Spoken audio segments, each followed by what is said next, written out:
Good morning बच्चों। आप विज्ञान का दूसरा चैप्टर मृदा पढ़ रहे हैं, जिसमें आपको कार्बनिक तत्वों की उपस्थिति के आधार पर मृदा का वर्गीकरण बताया गया था।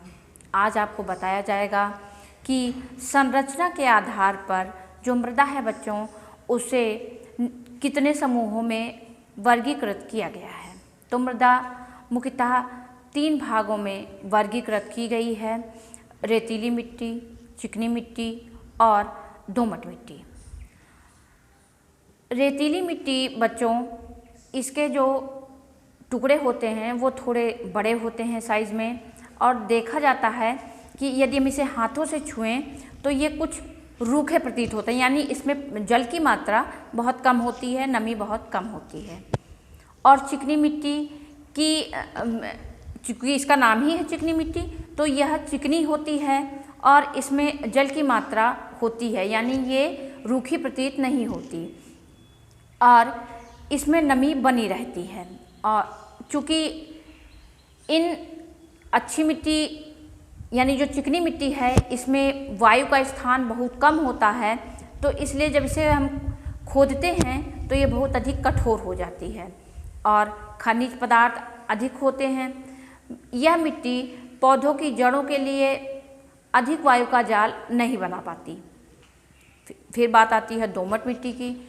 तो यह चूँकि इसमें कार्बनिक तत्वों की मात्रा अधिक होती है, जो ह्यूमस की मात्रा होती है वह अच्छी होती है इसमें, और यह चिकनी मिट्टी और रेतीली मिट्टी का मिश्रण होती है। इसीलिए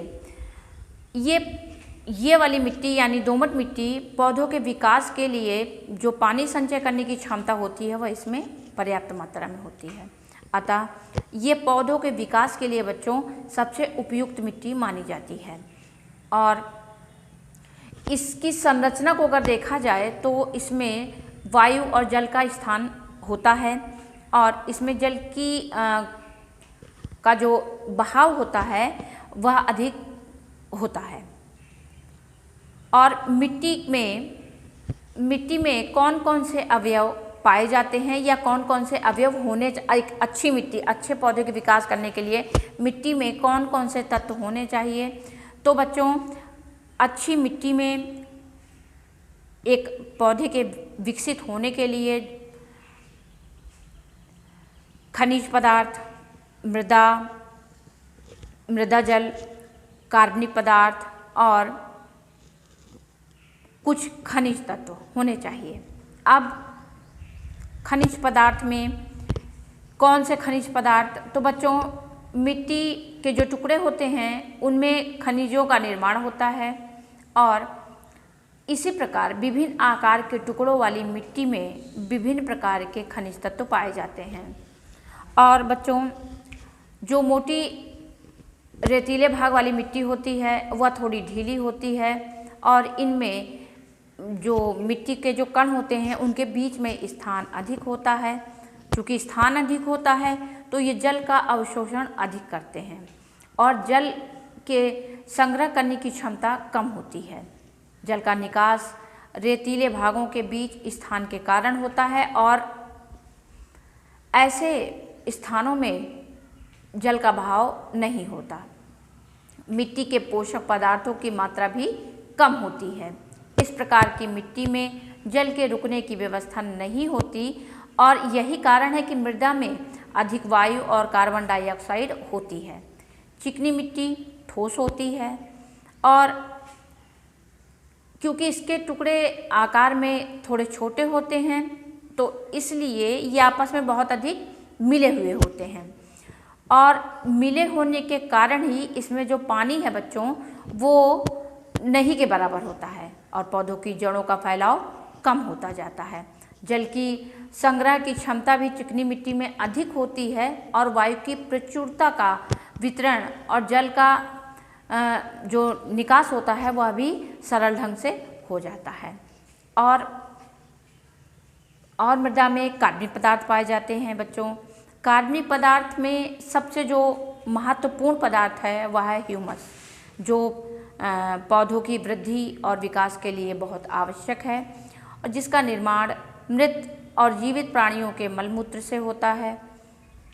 मृत और जीवित प्राणियों के व्यर्थ मलमूत्र में सूक्ष्म जीव होते हैं जो कार्बनिक पदार्थ मृदा में 20-30 सेंटीमीटर की गहराई तक पाया जाता है।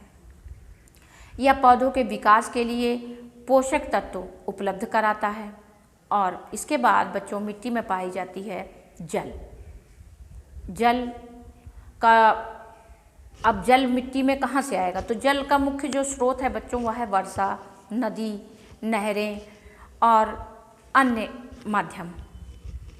पृथ्वी के गुरुत्वाकर्षण के कारण ही ये जल मृदा में स्थिर रहता है और यह गुरुत्वीय जल कहलाता है। मृदा के भागों के बीच के स्थानों में जो जल उपस्थित रहता है इसे कोशिकीय जल कहते हैं। बच्चों, जो मिट्टी के बीच वाला जल होता है उसे कोशिकीय जल कहते हैं। और मृदा के भागों में रसायन युक्त जल पाया जाता है और इसे क्रिस्टीय जल कहते हैं। और मृदा में अगला जो तत्व पाया जाता है बच्चों वह है वायु। पौधे द्वारा जल के अवशोषण के लिए वायु यानी ऑक्सीजन की आवश्यकता होती है, जो पौधों को, जड़ें और दूसरे बहुत सारे जीवधारुओं को श्वसन के लिए वायु की आवश्यकता होती है। वायु मृदा के विभिन्न मात्रा में सदैव उपस्थित रहती है, यानी कि मिट्टी में वायु की मात्रा हमेशा रहती है। यह स्थान पर निर्भर करती है कि कहाँ पर वायु की मात्रा कितनी है। जहाँ पर वायु की मात्रा जितनी अधिक होगी पौधों में जल का अवशोषण उतना ही अच्छा होगा। तो बच्चों, आज आपने जाना कि संरचना के आधार पर मृदा 3 प्रकार की होती है। मृदा में कौन कौन से पोषक तत्व होते हैं और इन पोषक तत्वों का इस मिट्टी के जो उत्पादन क्षमता है उस पर कितना प्रभाव पड़ता है।